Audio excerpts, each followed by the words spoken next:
Hello, and welcome back to Sexuality 101. I am Candace Blair Isaacs with CBI Coaching. I am a sexuality coach and functional nutrition counselor. So, we have been talking about Sexuality 101, 5 principles to make it last forever.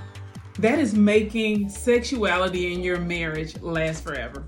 Okay, week number 1. We talked about love and how important love is in your marriage. How we're talking about an unconditional love, how love is a verb. So go catch week 1 video about love. Week 2, we talked about doing something different. About not getting caught up in the same old, which will sometimes, usually, it leads to dull and stagnation in your marriage.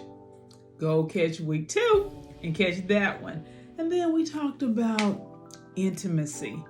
We talked about emotional intimacy, intellectual intimacy, spiritual intimacy, and of course, physical intimacy. Go catch that and just learn a little bit more about the importance intimacy is, how necessary love and intimacy are in having a successful marriage. And then when you throw in doing different things to keep the excitement going, okay, you have a winning combination. But also, we're talking about romance.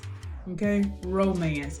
How necessary it is to cultivate that romance in your marriage. Now, romance is a warm attraction towards another person. And in this case, we're talking about married people. A warm attraction between a husband and a wife. And what you're doing when you incorporate romance, you're putting that warm attraction into action. That's exactly what you're doing. Now, benefit to having romance in your marriage is that it aids in just strengthening your relationship.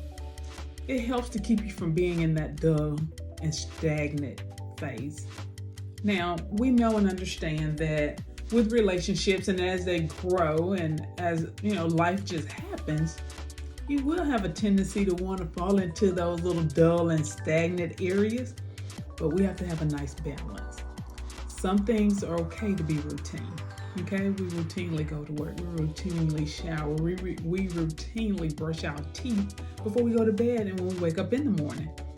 But let's routinely be purposeful, be intentional about incorporating excitement in our marriage.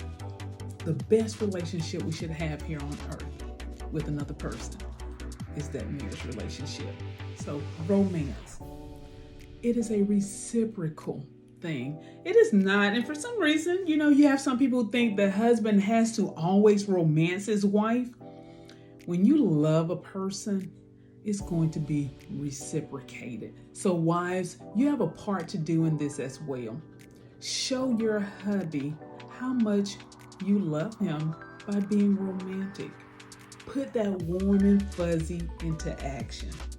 Yes, we understand when we first meet each other, there's an attraction. There's something, some people call it a lust.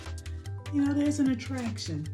The dopamine is flowing because we're excited. We see this new person. And then when we start to put things into place, going out on dates and meeting for coffee or for lunch, there's that adrenaline rush. You have that little butterfly feeling.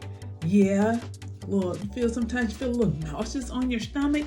Yes, that adrenaline, that dopamine because of the excitement of getting together and seeing each other. And then it builds a love for one another. That's what we're trying to keep. That love, that butterfly feeling, that dopamine rush. Yes, that leads to more encounters sexually. That helps to cultivate that love between the two of you. So go ahead and just cultivate romance in your marriage. If you're already involved with romantic activities in your marriage, kick it up a notch. Add another log to the fire. I am Candace Blair Isaacs with CBI Coaching. How can I help you? I'm a functional nutrition counselor. I am a certified sexologist, a certified sexuality coach, and SexPert. Remember, let everything that you do be done with love. Until next time.